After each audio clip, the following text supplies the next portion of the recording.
कथा में प्रवेश कराऊं जिसको चीरहरण लीला के रूप में दिया गया है। देखिए, भगवान की 6 से 8 साल की उम्र, और भगवान एक दिन विचार करते हैं कि जो गोपियां हैं ये वरुण देव का अनजाने में अपमान करती है। ब्रज के अंदर जो कन्याएं हैं, अपने यहां भी जो कन्याएं हैं जिनकी शादी नहीं हुई, गोविंद जैसे पति को पाने के लिए कात्यायनी देवी का व्रत और पूजा आरंभ की। किसकी? कात्यायनी की। जिस लड़की की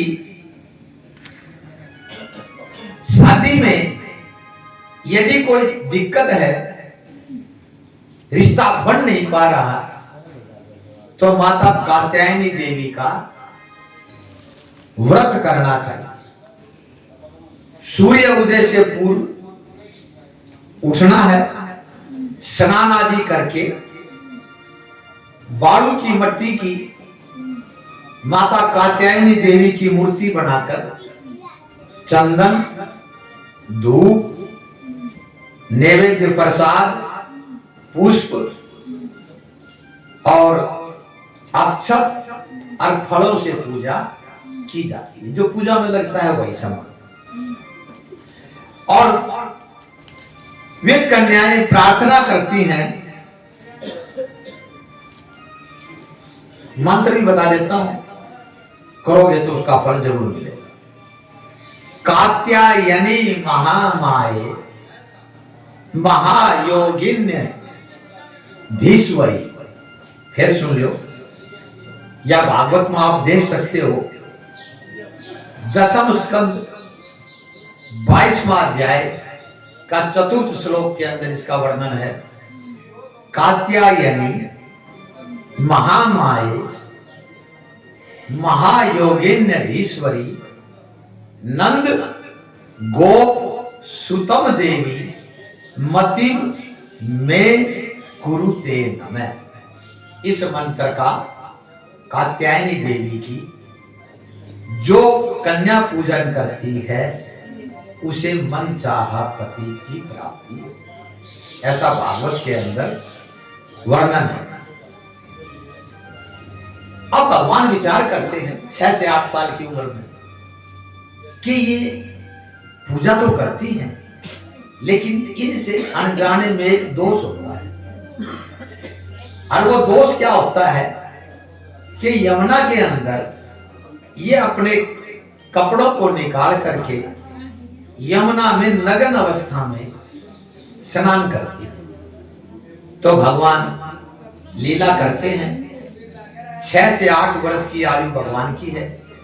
वो जो कात्यायनी का उपवास करती हैं कुंवारी कन्याएं, उनके वस्त्रों को लेकर के कदम के पेड़ पर चढ़ जाते हैं। इसलिए चढ़ते हैं कि इनको वरुण देवता के पाप से बचाना। और जब लेकर के वस्त्र चले गए, गोपियां तरह तरह से प्रार्थना करती, भगवान आप हमारे वस्त्र दे दो। भगवान ये कहते हैं,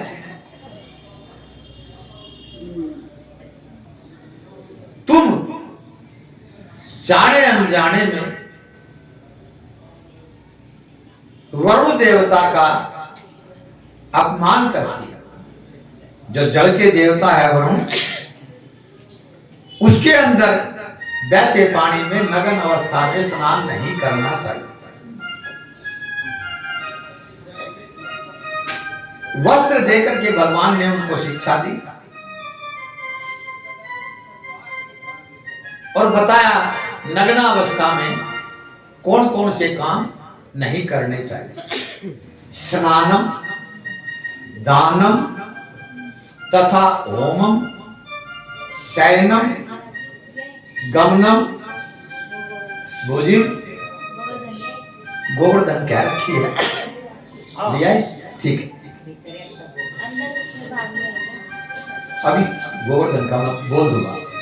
विवस्त्रो न प्रकुर्वित कुर्वान पाप कृत भवे।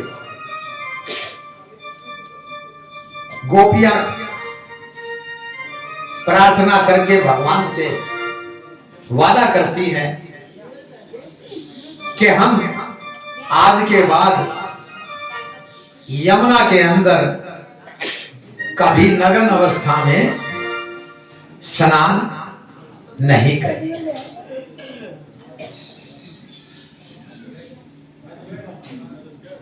इसके अंदर 4 चीजें बताई। नहाते वक्त, ओम करते वक्त, दान देते वक्त, कभी भी नग्न अवस्था में ये कार्य नहीं करने चाहिए। अगले अध्याय में आगे लगा दो, पूजा भी करवाऊंगा, पूजा कर दिया, थोड़ा सा जगह बना दो। ये आज भागवत कथा में गोवर्धन की पूजा का, हाँ आज तो फेरी शुरू हो जाएगी। ब्राह्मण पत्नियों पर कृपा का प्रसंग आता है। एक दिन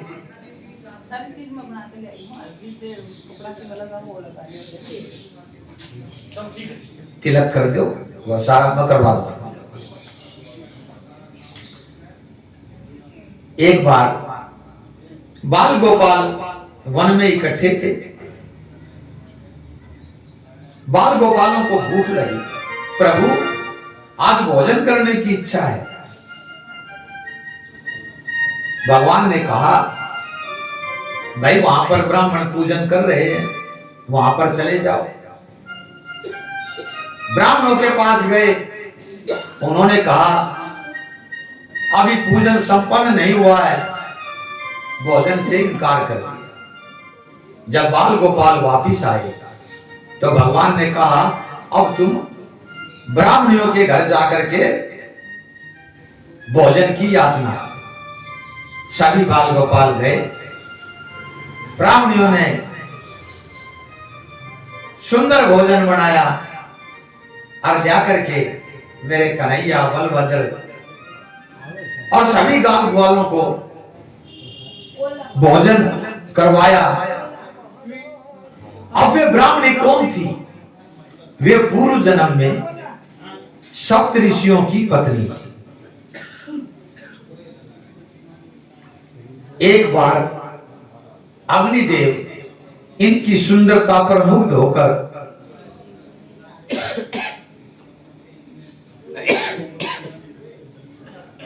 सप्त ऋषियों ने जब ये देखा कि अग्निदेव हमारी पत्नियों पर मुग्ध हो गए, तो अग्निदेव को श्राप दिया, जाओ तुम सर्वभक्षी हो जाओ।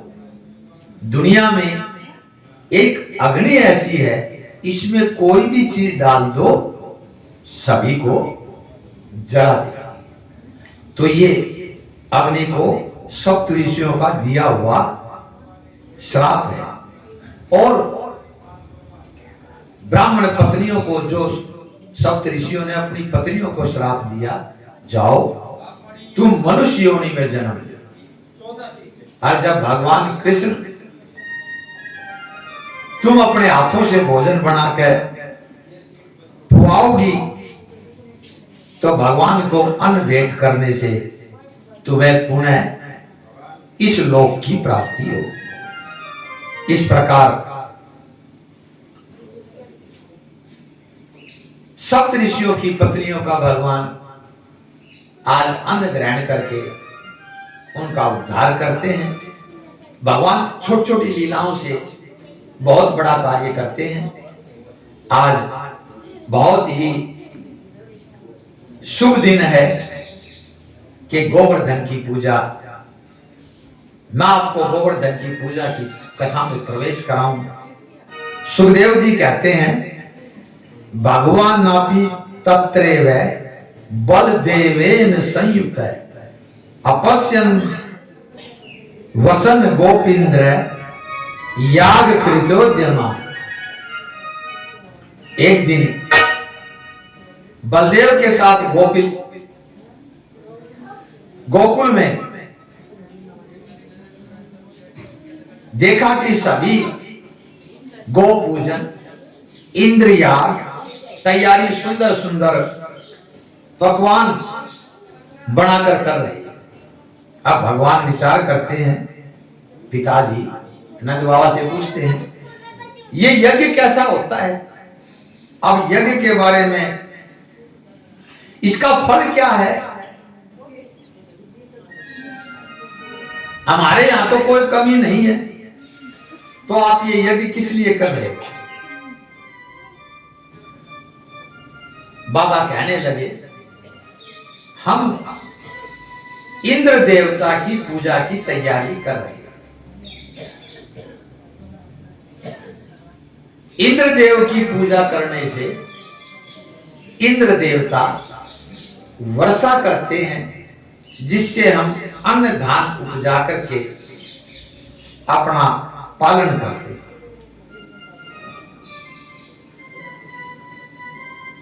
अब यहां पर भगवान कहते हैं, बाबा ये तो इंद्र का काम है बरसात करना, इसमें उसका क्या है? ये गोवर्धन पर्वत है जो हमारे पशुओं का, सबका पेट भरता है, तो हम गोवर्धन की पूजा क्यों नहीं करें? ऐसा विचार करके भगवान कहने लगे, कर्मणा जायते जंतु कर्म नेव विलीयते सुखम दुखम भयम क्षेमम कर्म नवा विपद्यते। जीव कर्म से ही उत्पन्न होता है और कर्म से ही नाश को प्राप्त करता है। दुख, सुख, भय और कल्याण सभी हमारे कर्मों के द्वारा ही हमें प्राप्त होता। गोविंद की सारी बातें सुनकर नंद बाबा ने पंचायत बुलाई, सभी ब्रजवासियों को श्याम सुंदर की बातों का समर्थन किया। प्रस्ताव पास हुआ कि सभी ब्रजवासी नए नए वस्त्र पहनकर अनेक प्रकार के पकवान बनाकर बछड़ों छकड़ों में भर भर कर गोवर्धन के पास पहुंच जाए। श्याम सुंदर ने गायों को बड़ा सुंदर तरीके से सजाया। गायों के सींग मढ़े गए, उनके खुरों को चांदी से मढ़ा गया। गायों की शोभा शोभनी हो गई। नंद बाबा ब्राह्मणों से स्वस्ति वाचन करवाते हैं।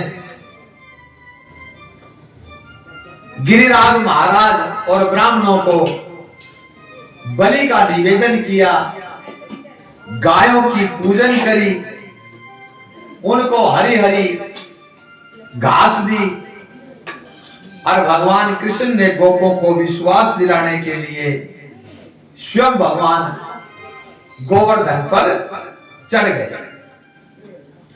और जो जो सामग्री गोवर्धन पर चढ़ाई जाने लगी, भगवान उसको आरोहित करने लगे। खुद साकार अपने हाथों से लेकर के पान करने लगे। सभी ब्रजवासी बड़े प्रसन्न हुए, दंडवत प्रणाम किया। गोवर्धन महाराज की परिक्रमा करने लगे।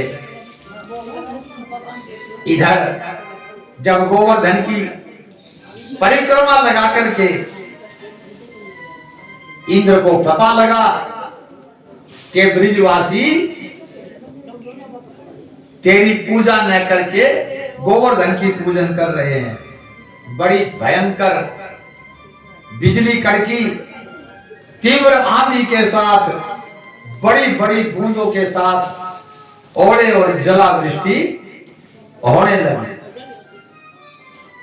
सभी ब्रजवासी व्याकुल होकर के भगवान के चरणों में गए। हे प्रभु, हे श्याम सुंदर, तुम्ही मालिक हो, भक्त वत्सल, इन देवताओं से हमारी रक्षा करो। भगवान ने कहा, तुम धैर्य रखो, इंद्र तुम्हारा कुछ नहीं बिगाड़ सकेगा। भगवान ने अनायास ही देखते देखते गोवर्धन पर्वत को अपनी उंगली पर उठा लिया और इंद्र जब वर्षा कर करके हार गया और आकर के देखता है कि सुदर्शन चक्र तो जल को सोख रहे हैं और वहां पर तो ब्रिजवासी को किसी प्रकार की कष्ट नहीं हुई। माता यशोदा मेरे कन्हैया को 8 बार भोजन करवाती, 8 बार। 7 दिन भगवान ने गोवर्धन पर्वत को उठाया तो भगवान ने कुछ नहीं पाया, और 8 टाइम का भोजन 7 दिन नहीं पाया तो 56 भोग। आज गोवर्धन के दिन हम 56 भोग, क्या मतलब है, आप जितने भी हो, जो जो भी लेकर आया है सबको मिक्स करके प्रसाद बांटते हैं।